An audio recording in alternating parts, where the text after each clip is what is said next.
사랑하는 성도 여러분, 지난 한 주간도 여러분의 삶의 자리들 다 어떠셨습니까? 고맙습니다. 오늘 나오실 때 마음들, 발걸음들은 어떠셨나요? 감사합니다. 그 귀한 고백들 잃어버리지 마시고, 실제로 삶이 쉽지 않고 또 좋지 않을지라도 그럼에도 불구하고 좋았습니다 라고 고백할 수 있는 그 믿음에 하늘의 복이 가득할 줄로 믿습니다. 여러분의 삶의 자리는 하나님이 함께 하십니다. 지난 주간 우리에게 주셨던 말씀 돌아봅니다.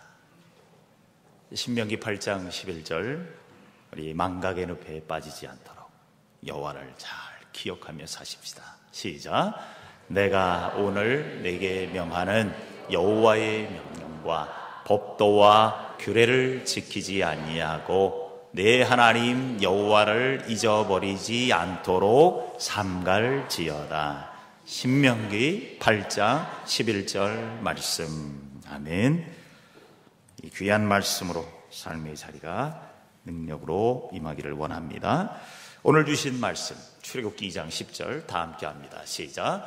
그 아기가 자라매 바로의 딸에게로 데려가니 그가 그의 아들이 되니라. 그가 그의 이름을 모세라 하여 이르되 이는 내가 그를 물에서 건져내었음이라 하였더라. 출애굽기 2장 10절 말씀. 아멘. 말씀으로 또한 힘을 얻는 성도들이 될 줄로 믿습니다.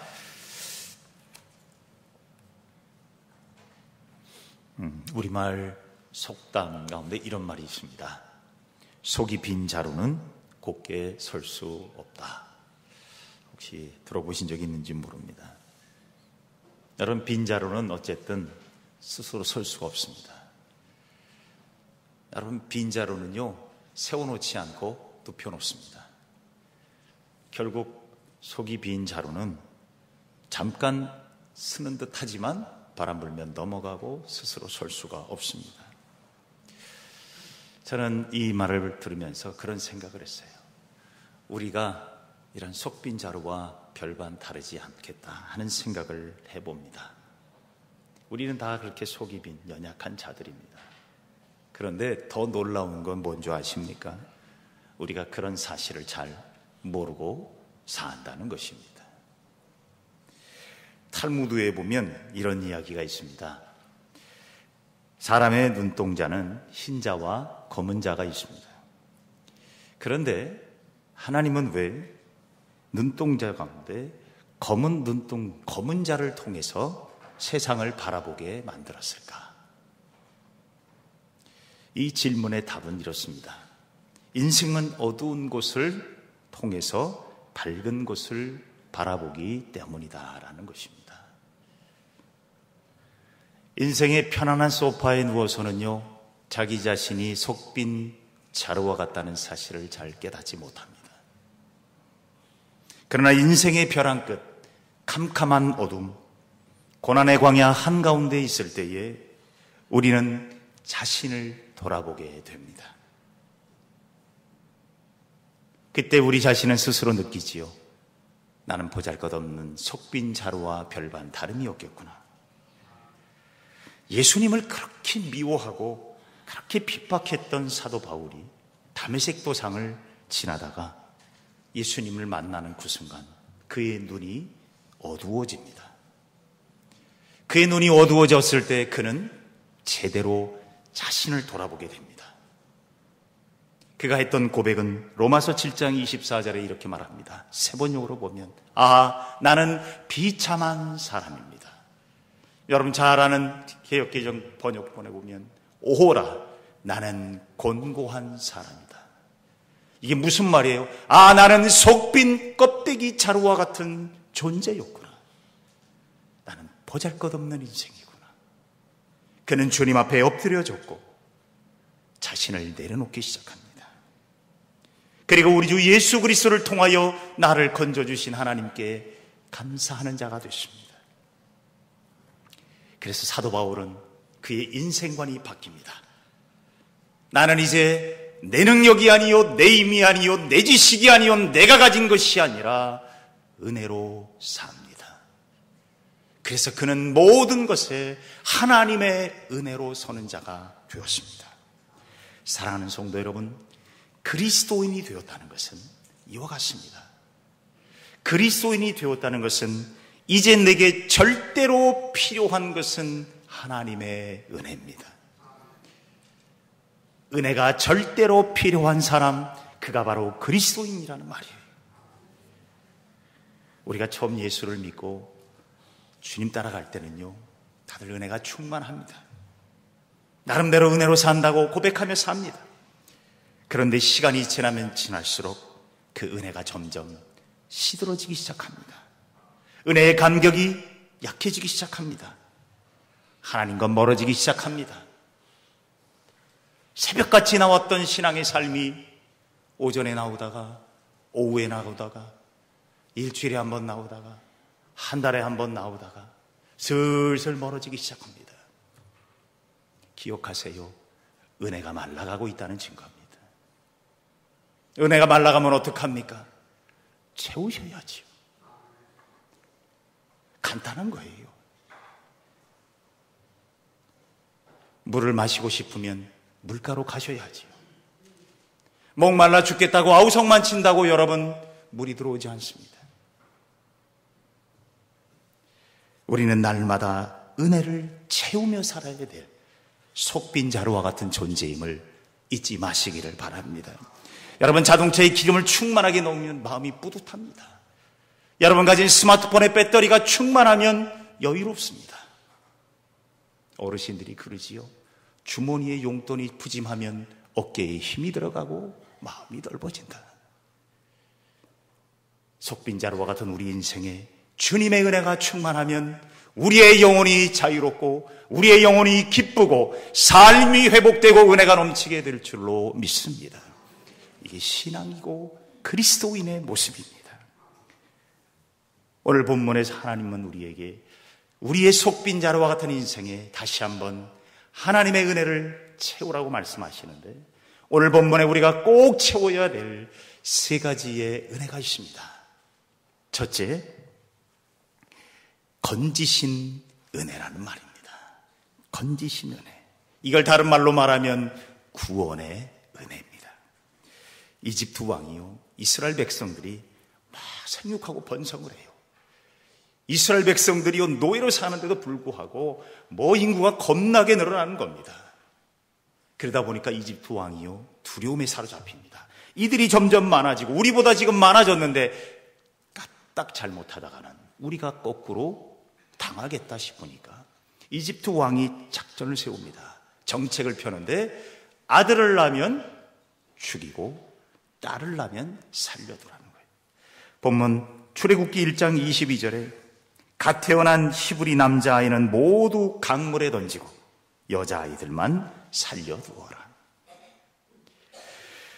이때 레위인의 가정에 한 아들이 태어납니다. 잘생긴 아들이었습니다. 근데 이 어미가 차마 이 아들을 버리지 못합니다. 왕의 명령이었지만 어쩔 수 없이 버려야 됐기에 나일강의 바구니에 담아서 띄어보냅니다. 살면 은혜고 죽으면 별 수 없고.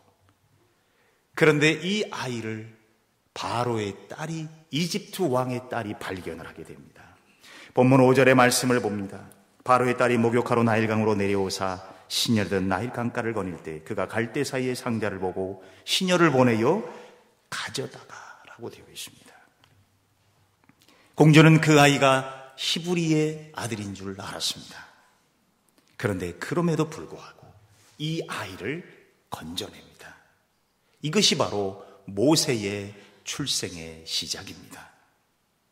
모세 이름의 뜻이 그래서 뭐라고요? 오늘 본문 10절의 말씀이지요. 뭐라고 되어 있습니까? 공주는 그 아이를 자기의 양자로 삼고 그 아이의 이름을 뭐라고 져요? 모세. 이름의 뜻은 내가 그를 물에서 건졌다. 건졌다라는 말이에요. 저는 이 말씀을 묵상할 때마다 다시 다시 한번 은혜를 새롭게 합니다. 나는 하나님이 건져주신 자다. 죄악의 강물에서 죽을 수밖에 없이 내버려진 우리의 인생을 하나님이 건지신 존재다. 그래서 우리는 다 영적 모세임을 잊지 마시기를 바랍니다. 그리스도인은요, 영적 모세예요. 하나님이 건지신 자잖아요. 이 은혜가 은혜 중에 은혜예요. 은혜 중에 첫 번째예요. 이 은혜가 사라지면 아무것도 의미가 없어요. 나를 건지신 그 은혜가 최고의 은혜예요. 여러분 솔직히 가슴을 얹고 손을 얹고 생각해 보세요. 여러분 내게 주신 은혜 가운데 최고의 은혜가 뭐였을까요? 하나님이 내게 그 귀한 아들 주실 때가 최고의 은혜지. 이게 최고의 은혜가 아니라 나를 건지신 죄악의 강물에서 건져내신 그 하나님의 은혜보다 더 귀한 은혜는 없어요. 이 구원의 은혜가 우리 안에 메말라 버리면 우리는 속빈자루와 같은 존재요, 훅 불면 날아가고 서 있을 수 없는 존재가 될 수밖에 없다는 거예요.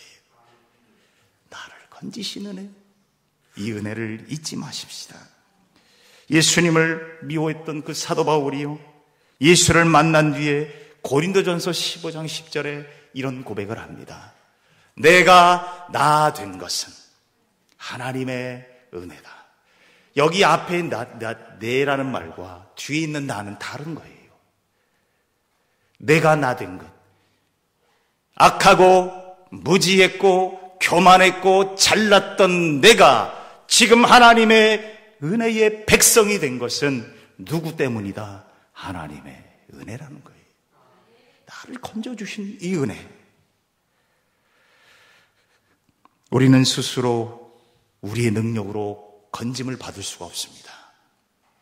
많은 사람들이 스스로 애쓰고 노력합니다. 그러나 여러분, 우리는 모세와 같은 존재예요. 그저 나일강에 버려져서 살면 살고 죽으면 어쩔 수 없는 존재들이었어요. 아니, 죽을 확률이 100%였지요. 그런데 하나님은 그런 나를 건져주셨습니다. 지금 이 자리에 앉아 계신 여러분, 우리 모두는 다 하나님의 건지심을 받은 주의 백성임을 믿으시기를 바랍니다. 이 은혜가 우리 안에 충만해야 여러분 하나님의 기쁨이 되는 삶을 살 수 있지요. 이보다 더 귀한 은혜는 없습니다.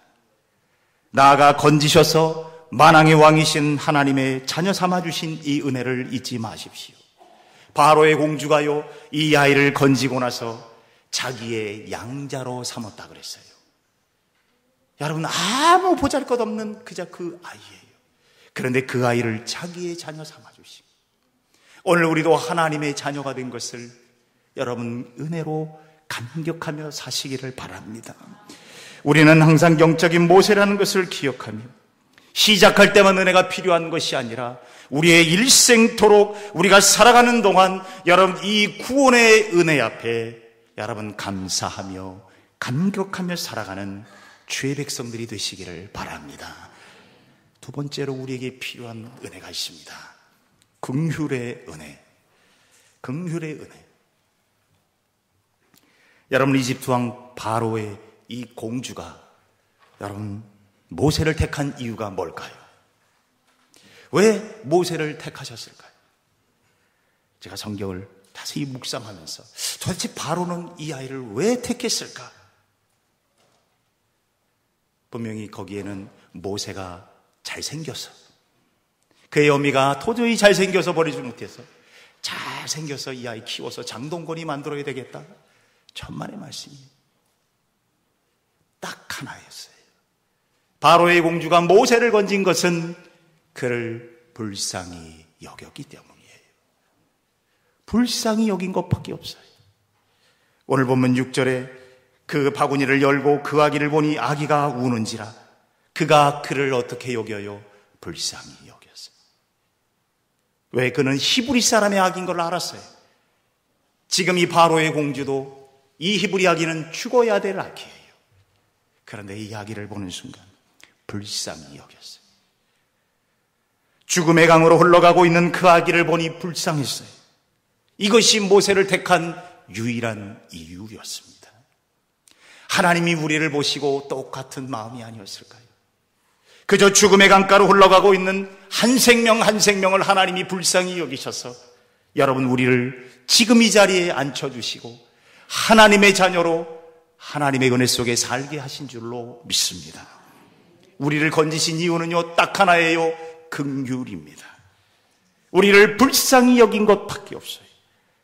잘생겨서도 똑똑해서도 능력이 많아서도 힘이 있어서가 아니라 우리를 오직 긍휼히 여기셨어요. 디도서 3장 5절에 우리에게 고백하는 위대한 말씀이 있지요. 우리를 구원하시되 우리가 행한 바 의로운 행위로 말미암지 아니하고 오직 그의 긍휼하심을 따라 중생의 씻음과 성령의 새롭게 하심을 하셨다고 말씀합니다. 사랑하는 성도 여러분, 하나님이 보시기에 우리가 얼마나 말도 안 들었을까요? 하나님 보시기에 우리가 그동안 얼마나 하나님을 속을 썩이며 살았을까요? 그런데 하나님의 마음은 하나예요. 긍휼하심이에요. 이 불쌍히 여기심이 있었기에 오늘 우리가 이곳에 있고 오늘 우리가 하나님 앞에 예배하는 자로 삼으신 줄로 믿습니다. 그러므로 여러분 이 긍휼하심이 우리 안에 충만하여 우리가 또한 긍휼한 사람이 되시기를 바랍니다.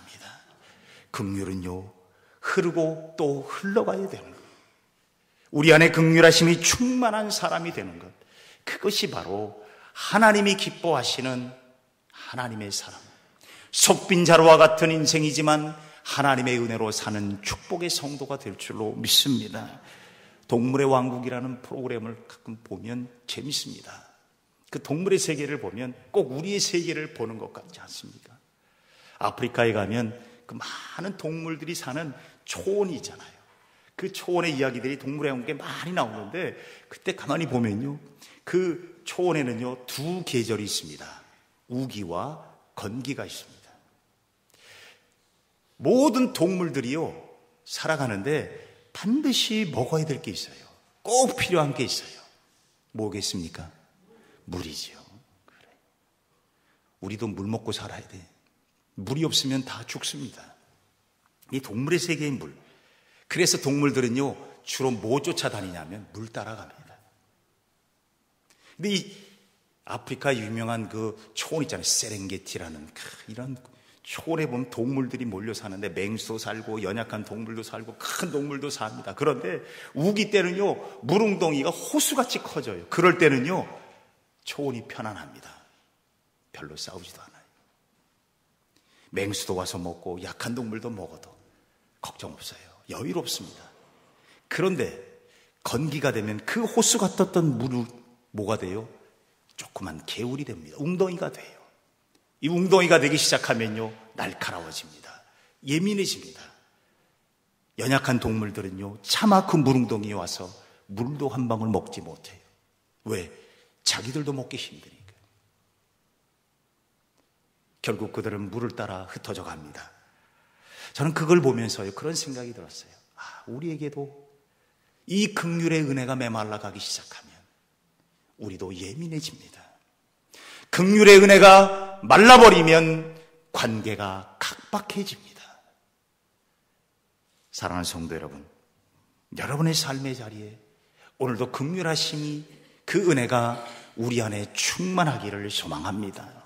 이게 충만해야 그 긍휼이 흘러넘쳐 많은 사람들과도 아름다운 관계가 이어질 수 있는 이것은 축복이라고 저는 믿습니다. 예수님 말씀하셨잖아요. 마태복음 5장 7절에 긍휼히 여기는 자는 복이 있나니 그들이 긍휼히 여김을 받을 것이라고 했습니다. 하나님이 우리를 긍휼히 여겼기 때문에 또한 뭐예요? 긍휼히 여기라는 거예요. 긍휼은요 쌓아두는 게 아니라 흐르게 하는 겁니다. 불쌍히 여기는 마음은 흘러가는 거예요. 그럴 때 하나님의 나라가 확장되어지는 것이고 하나님의 사람이 복이 되는 것입니다. 그리스도인이 된 우리가 받은 이 하나님의 긍휼의 은혜를 잘 흘러넘치게 하십시오. 긍휼의 은혜가 충만하여 아름다운 성도가 되고 그곳에 바로 하나님의 아름다운 역사가 일어나게 되고 열매가 맺히게 될 줄로 믿습니다. 마지막으로 우리가 기억하고 채워야 될 은혜는 살리시는 은혜라는 말입니다. 살리시는 은혜. 하나님께서 우리를 살리셨잖아요. 바로의 공주는 모세를 건지고요, 끝이 아니에요. 그냥 건져놓고 이제 네 마음대로 살아라가 아니었어요. 그를 양자로 삼았어요. 그리고 그에게 이름을 모세라고 져줬지요. 너는 건짐을 받은 자다. 잊지 마라. 그리고 나서 공주의 손에 안긴 모세를 보고요, 그의 누인 미리암이 쫓아 달려갑니다. 내 동생이 살았구나. 그리고 그 공주에게 쪼르륵 달려가서 내가 이 아이를 위해서 도와줄 일이 있으면 말씀하십시오. 오늘 7절에 보니까요, 당신을 위하여 히브리 여인 중에서 유모를 불러다가 이야기에게 젖을 먹이게 하리이까.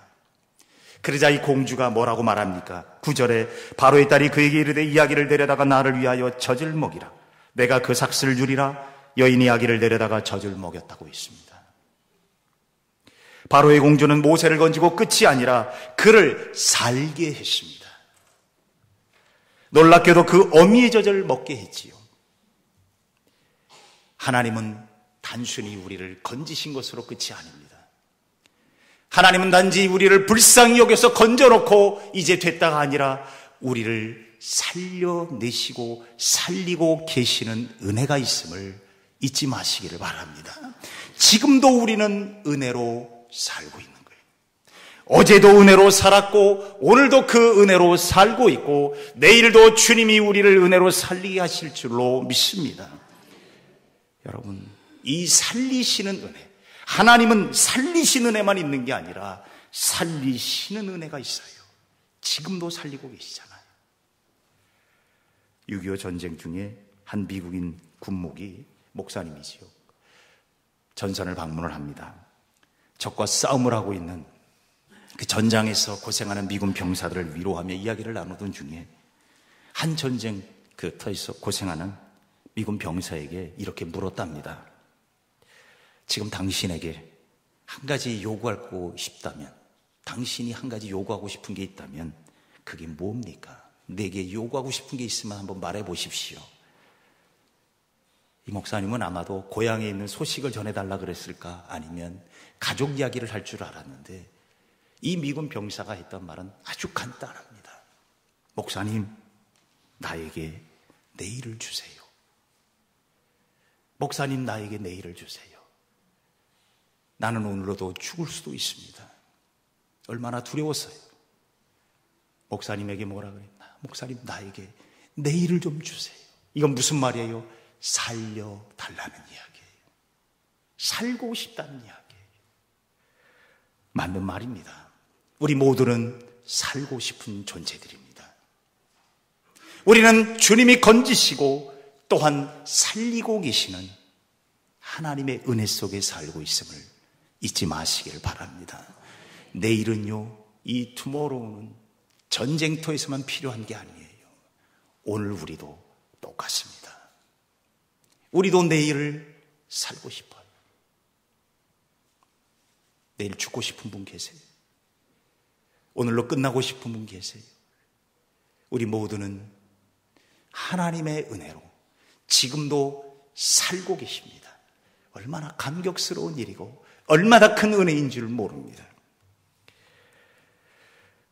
날마다 하나님의 살리시는 은혜로 살고 있다는 것을 기억하십시다. 잠언 기자는 말씀합니다. 너는 내일 일을 자랑하지 말라. 하루 동안에 무슨 일이 일어날는지 네가 알 수 없느니라. 우리는 모두 속빈 자루와 같이 힘이 없습니다.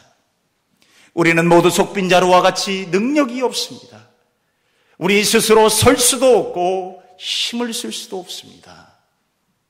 우리는 오직 하나님의 은혜가 아니면 살 수 없는 존재들입니다. 이 사실을 여러분 기억하시고 지금도 나를 살리시고 계시는 그 하나님의 은혜로 내가 살고 있다는 이 위대한 고백이 우리 안에 충만하기를 원합니다. 그 사람이요, 속빈 자루 인생이 아니라 속이 꽉 찬 인생이 될 줄 믿습니다. 복음성가에 보면 이런 찬양이 있습니다. 오직 예수뿐이네라는 찬양이 있습니다.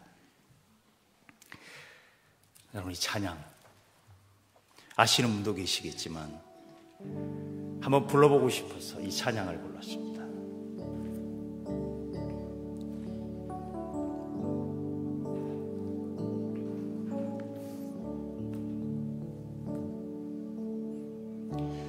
은혜 아니면 살아갈 수가 없네.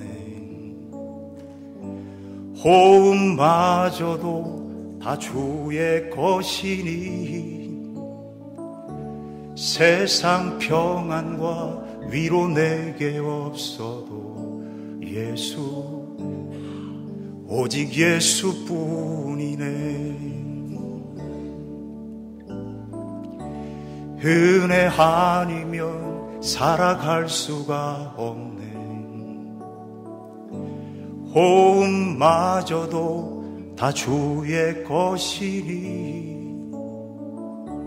세상 평안과 위로 내게 없어도 예수, 오직 예수뿐이네.